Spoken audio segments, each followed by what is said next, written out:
Bismillahirrahmanirrahim. Assalamualaikum warahmatullahi wabarakatuh. Baik, hari ini kita belajar tema 7 sub 2 mupelnya SBDP.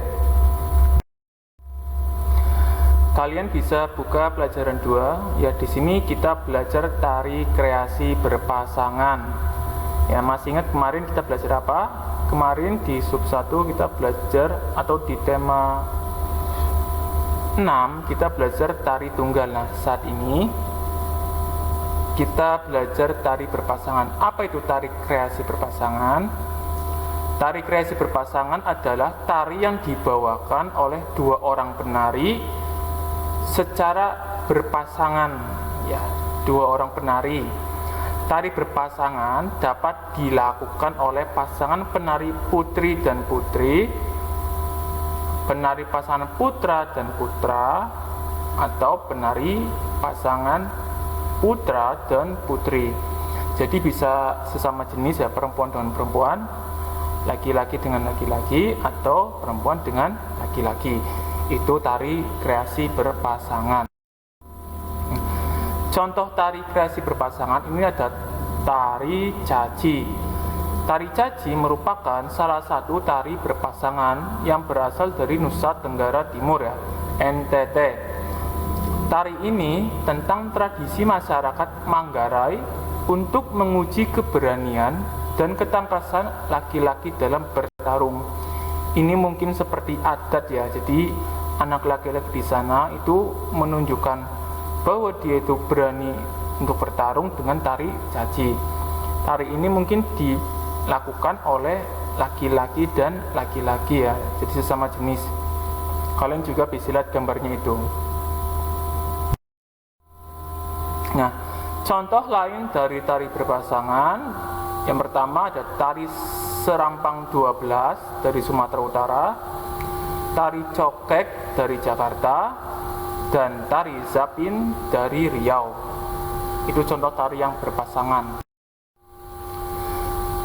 Di pelajaran 5 kita belajar unsur-unsur tari dalam tari berpasangan.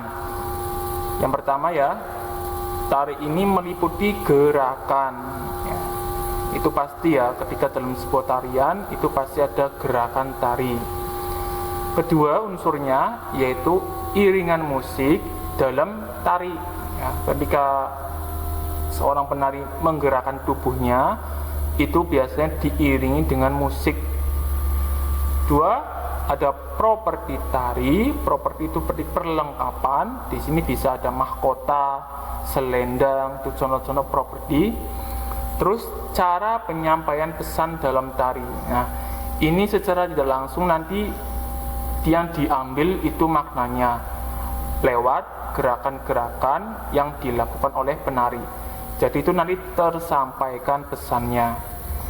Dan yang terakhir ada tata letak panggung. Jadi penempatan panggung yang baik dan benar itu merupakan unsur-unsur tari. Jadi penataan panggung itu tidak asal ya. Jadi benar-benar ditata sedemikian rupa sebelum pementasan itu dilakukan.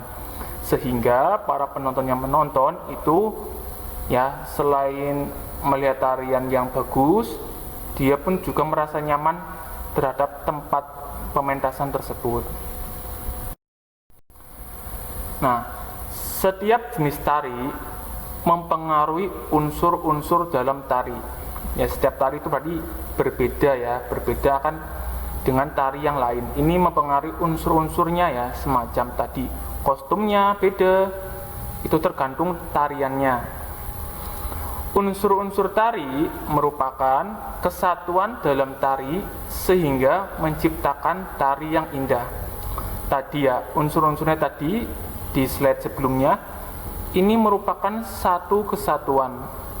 Ketika unsurnya itu lengkap dan dilakukan dengan baik, maka ini akan tercipta sebuah tarian yang indah atau yang bagus. Nah, di pelajaran 6 memperagakan tari kreasi berpasangan. Kamu tadi telah mempelajari unsur-unsur tari ya, ada gerakan, properti perlengkapan, panggung, pola lantai ya. Terdapat juga beragam jenis tari daerah, tadi sudah ada contohnya ya. Nah sekarang tugas kamu ya, silakan kamu amati saja gerakan tari berpasangan ya, diamati halaman 143 itu ada gerakannya ya, sampai halaman 145 diamati saja. Itu contoh gerakan tari berpasangan ya, ada 2 orang. Nah setelah kamu amati gambarnya gerakan 1 sampai gerakan terakhir, kamu bisa kerjakan soalnya ya, latihan soal halaman 127. Itu saja dari Ustadz. Saya akhiri. Assalamualaikum warahmatullahi wabarakatuh.